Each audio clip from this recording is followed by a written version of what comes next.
నమస్తే అండి అందరికీ.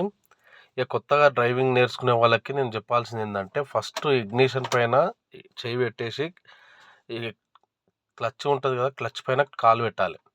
కాలు పెట్టి ఏం చేయాలి, కాలు పెట్టేసుకోవాలి. కాలు పెట్టి మనం ఇగ్నిషన్ స్టార్ట్ చేయాలి. స్టార్ట్ చేసేప్పుడైనా క్లచ్ మూమెంట్ ఎట్లా ఇవ్వాలంటే, ఫస్ట్ గేర్ ఇట్లా వేసి హ్యాండ్ బ్రేక్ తీసుకోవాలి. మెల్లగా మూమెంట్ ఇవ్వాలి మనం, మెల్లగా. కొత్తగా నేర్చుకున్న వాళ్ళకి, అంటే అందరు డ్రైవింగ్ వచ్చు కానీ కొత్తగా నేర్చుకునే వాళ్ళకి మాత్రమే చెప్తున్నా. మెల్లగా గేర్ వేసి మెల్లగా మూవ్ ఇచ్చేసేయాలి. మెల్లగా మూవ్ ఇచ్చేసి కొంచెం, అంటే మనం పర్ఫెక్ట్గా నేర్వాలంటే కొంచెం టైం పడుతుంది. అయినా ఇట్లా మనం ఇక్కడ స్పీడ్ చూసుకోవాలి. 10 పోయిందంటే సెకండ్ గేర్ వేసుకొని మెల్లగా క్లచ్ మూమెంట్ మెల్లగా ఇచ్చేసేయాలి. సెకండ్ గేర్ వేసుకొని క్లచ్ మూమెంట్ మెల్లగా ఇవ్వాలి. అంటే మెల్లగా, అంటే 10 దాటినాక మళ్ళీ 10 బిలో వస్తుంటే మనం ఫస్ట్ గేర్కి వెళ్ళిపోతుంది బండి. ఎప్పుడైనా 10-15 వెళ్తుందంటే సెకండ్ గేర్ ప్రిపరేషన్ ఇవ్వాలి మనం. సీట్ బెల్ట్ వేసుకోలేని సౌండ్ వస్తుంది. సెకండ్ గేర్లోనే మనం కొంచెం నేర్చుకుంటే వాళ్ళకి మాత్రమే ఇది. ఆల్మోస్ట్ అందరు డ్రైవింగ్ వచ్చు, రానోళ్ళకి మాత్రమే చెప్తున్నది. సెకండ్ గేర్లో మూవ్ అవుతుంటాయి. ఇట్లా మూవ్ అవుతుంటే ఏం చేస్తావు, కొంచెం ముందుకు పోయినాక ఇక థర్డ్లా కొంచెం, అంటే నీకు ఫస్ట్ గేర్కి సెకండ్ గేర్కి థర్డ్ గేర్కి కొంచెం డిఫరెంట్ అంతే. థర్డ్ గేర్లోకి వేసినా కదా, ఇప్పుడు కొంచెం ముంగట చూసుకోవాలి మనం, అంతే. ఇక మనం ఎప్పుడైనా ముందు చూడాల్సింది ఏంటంటే, ఇట్లా బండ్లు వస్తాయి కాబట్టి కొంచెం చూసుకొని, మనం డిస్టెన్స్ చూసుకొని కొంచెం ఆపుకోవాలి. కొత్తగా నేర్చుకుంటే మాత్రం బండ్లు వస్తే ఆపోజిట్ మనం బండ్లు వస్తున్నాయి కొంచెం మెల్లగానే నెమ్మదిగా ఉండాలి. ఇప్పుడు ఏం చేసినాం మనం, జీరోకి వెళ్ళిపోతే ఏం చేయాలి, మనం ఫస్ట్కి వేసుకోవాలి. ఇట్లా ఆపోజిట్ వెహికల్ వస్తున్నాయి కాబట్టి ఫస్ట్కి వేసుకొని కొంచెం ఆగి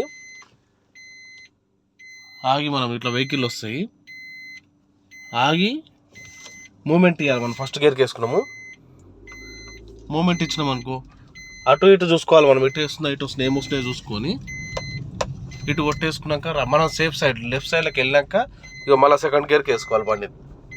సెకండ్ గేర్కి వేసుకొని ఎప్పుడైనా క్లచ్ మూమెంట్ మాత్రం ఎక్కువ స్పీడ్ మాత్రం ఇవ్వద్దు.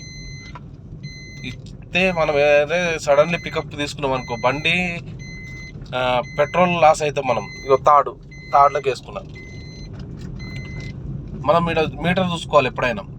మనం 40 వరకు వెళ్తుంది బండి అంటే 4th వేసుకోవాల్సిందే మనం. ఇక ఎందుకంటే ఎందుకు వేసుకోవాల్సి అంటే, కొంతమంది ఎంత ఎక్స్పీరియన్స్ అంటే 40-50 కూడా కొట్టేస్తారు థర్డ్లో కూడా. కానీ వాళ్ళ లెక్క మనం ఎప్పుడు నడపదు, బండి స్మాష్ అవుతుంది మొత్తం. మనకి గుంతలు ఉన్నాయి కాబట్టి థర్డ్లోనే మూవ్ అవుతుంది బండి.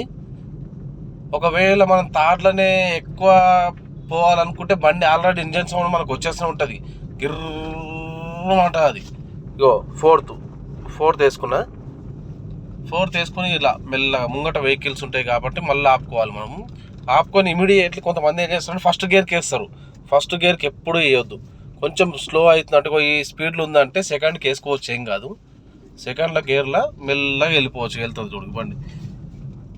సెకండ్ గేర్లో వెళ్తుంది బండి. ఎప్పుడైనా మనం 4వ గేర్ నుంచి 3వ గేర్లోకి వేస్తారు కొంతమంది. 3వ గేర్లోకి వేసాం కదా, 3వ గేర్ నుంచి 4వ గేర్ నుంచి సడన్లీ 1వ గేర్కి వేసుకుంటారు బండిని. ఇక అట్లా వేస్తే ఇంజన్ మీద ఎఫెక్ట్ పడితే క్లచ్ ప్లేట్ల మీద బర్డన్ ఎక్కువ అవుతుంది, బండి చాలా వీక్ అయిపోతుంది. ఇక బండి ఇగో ఇలా మనం సెకండ్ గేర్లో పోతున్నాం చూడు. ఇంకా సెకండ్ గేర్ ఇప్పుడు ఇగో సెకండ్ గేర్కి తీసిన థర్డ్ గేర్కి వేసుకుని చూడు బండి. ఇలా మనం ఈజీ డ్రైవింగ్ ఇది. చాలా కష్టపడి డ్రైవింగ్ స్కూల్స్ ఇళ్ళకి పోతారు. మన దగ్గర కారు ఉంటే మనం సొంతంగా నేర్చుకోవచ్చు. ఇప్పుడు ఎవరు లేరు కాబట్టి మనం 4th గేర్ నేర్చుకోవచ్చు. ఇట్లా బండి నేర్చుకోవడం చాలా ఈజీ. మన దగ్గర కారు ఉంటే, మన సొంత కారు ఉంటే మనం ఎట్లా నడుపుకోవచ్చు. కానీ ఇక మనం డ్రైవింగ్ స్కూల్కి పోతే పెద్ద కథ, 2500 అంటారు. నేను చెప్పింది చిన్న ట్రిక్స్ ఇవి నేర్చుకున్నాం అనుకో, ఈజీగా డ్రైవింగ్ చేసుకోవచ్చు మనం.